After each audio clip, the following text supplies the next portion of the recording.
Senators Dennis Rodriguez Jr. and Michael Nicolas are divided over a GUAM Hospital bailout plan. In response to Nicolas' statements that proposals to bail out GMH are unnecessary, Rodriguez says Nicolas' suggestions would actually be worse for the island.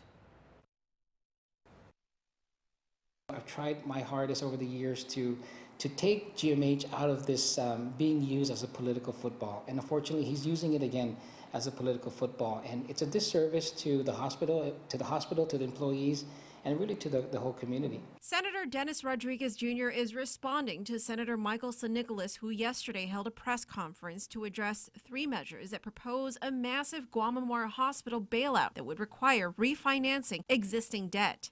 Nicolas, the committee chairman on taxation, says he will not take action on any of the bills. Instead, he says more should be done to analyze the hospital's finances. For example, Nicolas said a recent audit revealed that GovGuam only reimburses GMH 44% for Medicaid payments in 2015, which is only 4% more than what the uninsured population paid. I do understand what Senator Nicolas is trying to say.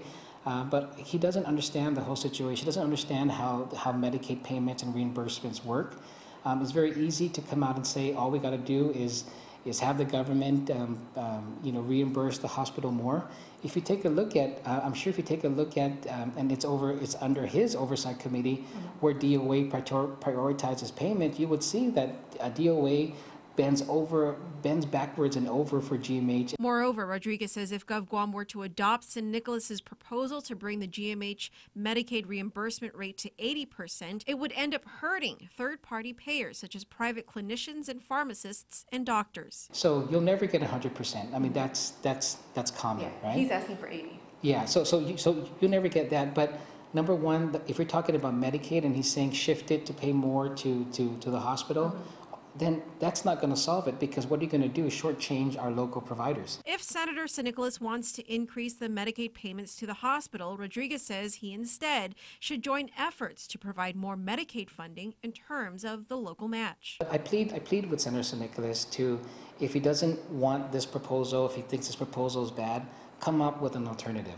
Come up with a plan that's going to provide GMH $30 million to pay our local doctors, our pharmacists, our medical suppliers, because if he's not going to provide that, then all he's doing is just causing more harm to our community. Rodriguez says Nicolas's alternative does not propose an immediate solution, and at this point, with a $30 million mounting debt and vendors pulling out or threatening to pull out, an immediate solution, he argues, is the only answer. We have vendors now. We have cancer doctors. Dr. Friedman, I understand.